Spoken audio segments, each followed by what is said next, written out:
Selamat pagi untuk teman-teman farmasi sekalian. Salam jumpa. Saya Francis Ronaldi. Pada kesempatan kali ini kita akan menelisik materi tentang panduan farmasis untuk melakukan evidence-based medicine dalam pengambilan keputusan klinis. Baik, evidence-based medicine merupakan suatu pendekatan sistematis yang perlu kita ketahui bersama bahwa ada banyak sekali bukti ilmiah yang perlu kita telaah untuk menetapkan suatu keputusan klinis yang sesuai. Terutama dalam hal ini adalah farmasis. Baik. Nah, kenapa hal ini penting? Yaitu jawabannya adalah kepentingannya berdasar pada pengurangan variasi praktik. Yang kedua adalah meningkatkan kualitas pelayanan. Dan yang ketiga adalah mengurangi tentunya biaya atau cost yang dihasilkan akibat pasien mungkin mendapatkan terapi yang salah sehingga memperpanjang waktu rawatnya. Mengapa mengurangi variasi praktik begitu penting? Karena praktik itu berdasarkan pada pengalaman dan rata-rata kita terlalu fokus dengan pengalaman yang ada sehingga variasi praktik ini menjadi beragam. Nah, evidence-based medicine menjadi kunci di mana terdapat reduksi terhadap variasi praktik yang dijalankan. Karena evidence berbasis bukti ilmiah tentunya sudah melihat keberagaman pola yang terjadi. Sehingga hal ini akan menciptakan suatu kesetaraan. Di sisi lain, tentunya kesetaraan ini akan membuat suatu standar yang sama dan akhirnya meningkatkan kualitas layanan yang optimal. Nah, oleh sebab itu, ketika kita menciptakan suatu kualitas layanan yang baik, maka kita akan mengurangi dari cost yang muncul.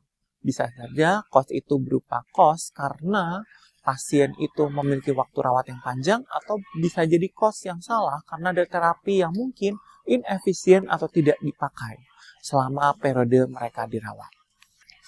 Ada beberapa sumber pengetahuan klinis, yaitu yang pertama dasar pada tradisi, di mana tradisi ini mungkin muncul akibat kebiasaan yang dilakukan oleh praktisi kesehatan. Kemudian juga bicara otoritas, di mana kita juga mengadopsi kebijakan-kebijakan yang diciptakan oleh pemerintah ataupun juga dari para ahli. Kemudian juga ada trial dan error. Nah, hal ini merupakan suatu studi di mana kita melakukan pengujian, kemudian juga kita melihat apakah ada error yang terjadi akibat metode-metode yang digunakan di awal-awal. Kemudian ada penelitian logis, di mana kita juga menggunakan textbook, teori-teori, dan materi-materi yang berjalan. Dan yang terakhir adalah metode ilmiah. Metode ilmiah menjadi sumber yang paling penting dan merupakan pengetahuan yang bisa dibasiskan dari bukti-bukti yang ada.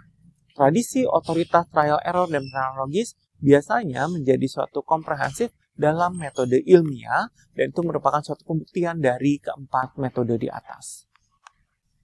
Kita lihat masalah dalam praktik medis saat ini. Kita melihat bahwa banyak hal terjadi, yaitu salah satunya gap antara temuan, riset, dan praktik klinis.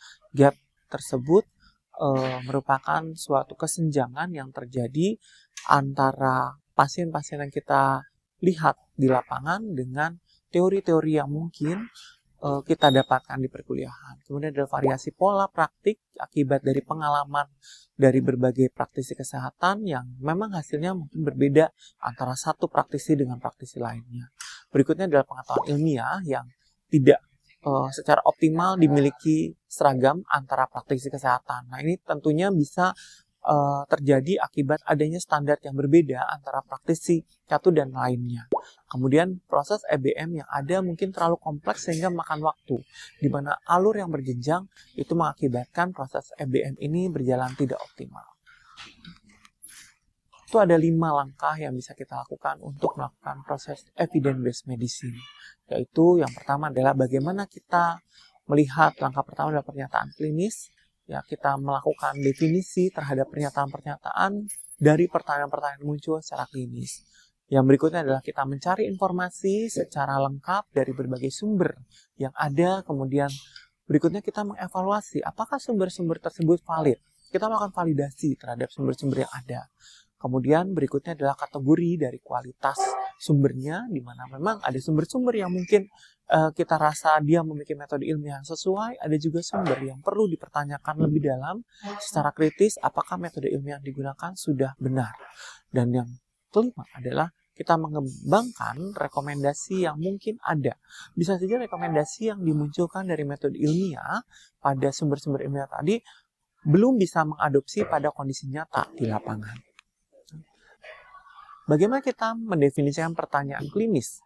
Nah, definisi pertanyaan klinis bisa kita lakukan secara PICO. PICO yaitu kita melihat pasiennya, lalu kita melihat apa kebutuhan pasien tersebut. Kemudian kita lakukan intervensi dan kita melihat intervensi tersebut apakah memberikan dampak. Dan kita melihat pembandingnya.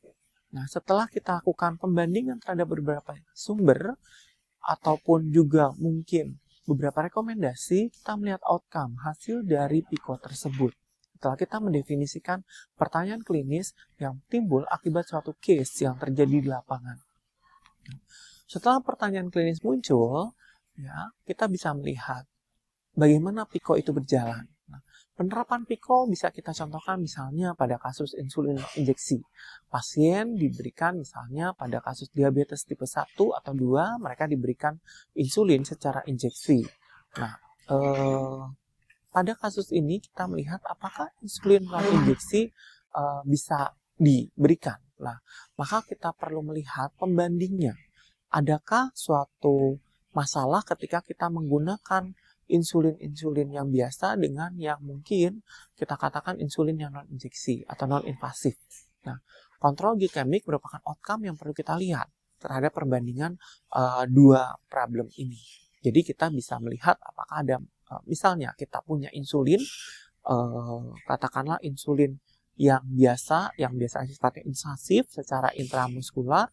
Kemudian kita juga punya misalnya insulin ya atau yang bisa kita berikan secara misalnya oral misalnya jika ada pengembangan teknologi lebih lanjut. Nah, dari dua studi ini kita bisa bandingkan apakah misalnya penerapan insulin yang non-invasif lebih efektif dibanding dengan insulin yang invasif. Ya. Kemudian kita bisa juga melakukan pencarian informasi yang sistematis. Nah, banyak sekali sumber-sumber yang ada, sistematika itu kita bisa lihat dari systematic review. Jadi yang pertama adalah sumber secara tersier, kemudian sekunder, dan terakhir adalah primer. Nah, sumber-sumber secara tersier merupakan sumber-sumber yang kita lihat memang mereka itu merupakan sumber-sumber yang kumpulan dari berbagai sumber. Jadi biasanya tersier itu sudah berupa textbook, teori-teori yang sudah dipatenkan. Kemudian sumber-sumber sekunder itu bisa kita lihat merupakan monografi ataupun database-database yang ada dari berbagai pencarian. Kemudian sumber-sumber primer itu merupakan hasil dari studi-studi yang memang terkini dan faktual ada.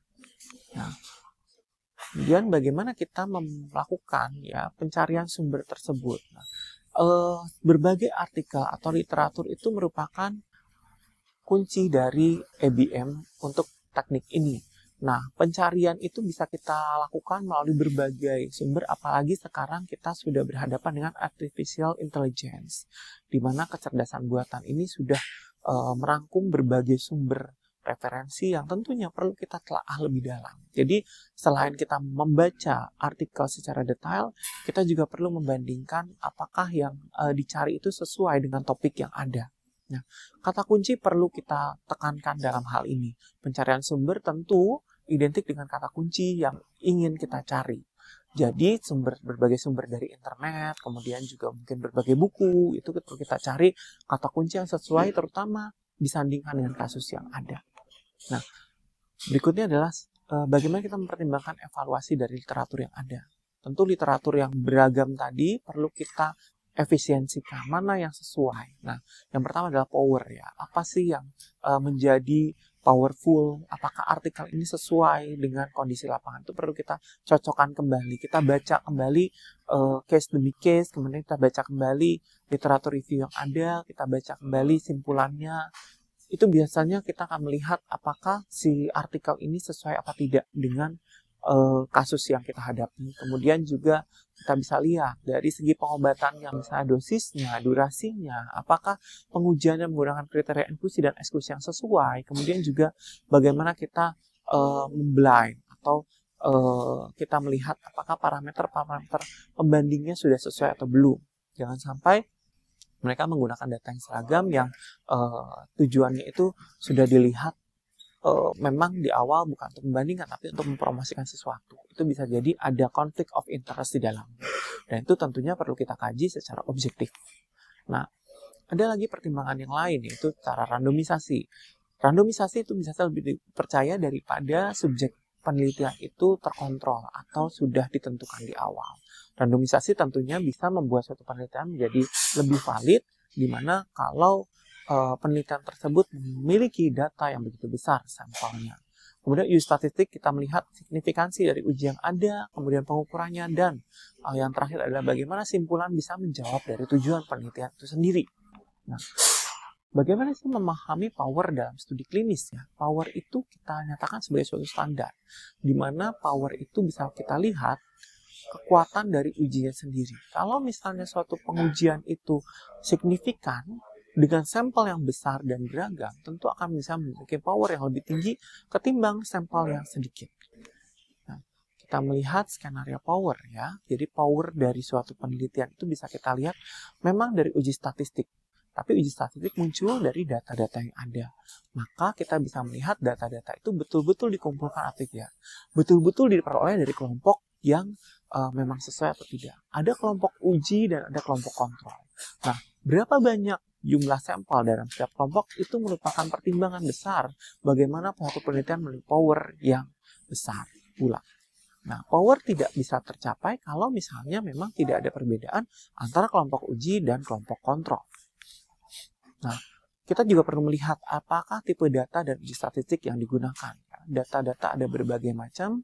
Mungkin di kuliah metodologi penelitian Anda sudah melihat ya ada berbagai macam data. Ada data kontinu, ordinal dengan nominal. Yang tentunya masing-masing data akan memiliki uji statistik yang berbeda satu sama lain. Ya. Dan ini adalah tingkatan dari si evidence base-nya sendiri. Ya. Level paling bawah kita bisa lihat ada case report dan case series, merupakan berbagai kumpulan dari kasus-kasus yang ada. Ya, maju lebih atas lagi, biasanya kita memiliki studi observasional retrospektif, yaitu data-data yang dikumpulkan dari beberapa periode ke belakang. Kemudian di atas lagi kita melihat ada studi observasional prospektif, lalu ada RCT, ya, dan ada RCT dibagi dua, RCT dengan power yang belum tercapai penuh dan ada juga yang RCT dengan power yang tercapai, yang memang sudah valid dibuktikan dari randomized control trial. Ini adalah karakteristik desain studi ya. Jadi kalau desain studi kita bisa melihat ya ada intervensi, observasi ya. Jadi kalau kita lihat intervensi atau eksperimental ya itu adalah pengujian. Kalau observasi kita melihat sesuatu secara langsung, jadi tanpa ada intervensi di dalamnya. Ada kontrol dengan pembandingnya, non kontrol atau kelompok uji. Kemudian ada randomized dengan randomized untuk metode melakukan samplingnya ya. Yang terakhir adalah power set atau metode yang kita melihat apakah dari keseluruhan metode yang sudah kita gunakan mereka memiliki dampak yang signifikan atau tidak antara kelompok kontrol dan pembanding antara setiap pengujian yang kita lakukan ya. Dan bagaimana kita mengembangkan rekomendasi dari semua hal yang sudah kita ciptakan menjadi suatu justifikasi ya. Kalau kita lihat apa yang pertama yaitu kita melihat pernyataan rekomendasinya. Bagaimana dari seluruh jurnal tadi menyimpulkan suatu case. Ya. Yang kedua adalah efikasinya. Bagaimana jurnal-jurnal tadi menetapkan apa sih evidence yang sesuai. Nah dari berbagai evidence yang berbeda tentu kita akan menelaah. Apakah ada kasus-kasus khusus yang memang terjadi sehingga evidence yang diberikan tidak sama dengan evidence lainnya. Dan yang terakhir adalah bagaimana nanti secara pertimbangan khusus tadi ya kita melakukan analisis termasuk analisis biaya di dalamnya ya. Nah tapi di balik analisis itu juga sangat penting adalah keamanan ya.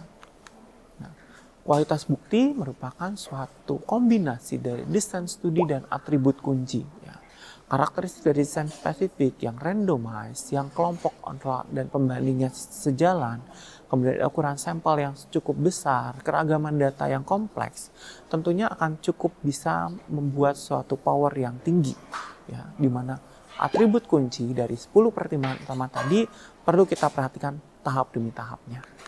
Nah, di mana aplikasinya ini sangat nyata ya. Praktik kefarmasian membutuhkan EBM yang kuat, di mana kita perlu merekomendasikan suatu keputusan kepada tim tenaga medis ataupun juga memberikan suatu solusi kepada pasien secara individu. Kita perlu melihat kebutuhan pasien dan tentunya ini merupakan hal yang sangat-sangat krusial di mana pasien perlu mendapatkan obat yang sesuai dengan kebutuhannya. Maka dari itu, edukasi profesional menjadi suatu kunci untuk bisa teman-teman farmasis melakukan pendekatan kepada pasien, baik kepada profesi kesehatan juga, untuk bisa menemukan titik outcome terapi yang diharapkan. Dan bagaimana keunggulan dari proses 5 langkah EBM itu menjadi penting. Ada 5 langkah yang perlu kita lihat tadi, kemudian ada 10 pertimbangan utama secara turunannya, dan kita bisa menciptakan suatu keputusan yang maksimal untuk bisa kita rekomendasikan pada kasus-kasus yang kita hadapi. Baik, sekian, terima kasih. Semoga materi ini bermanfaat. Salam bela negara.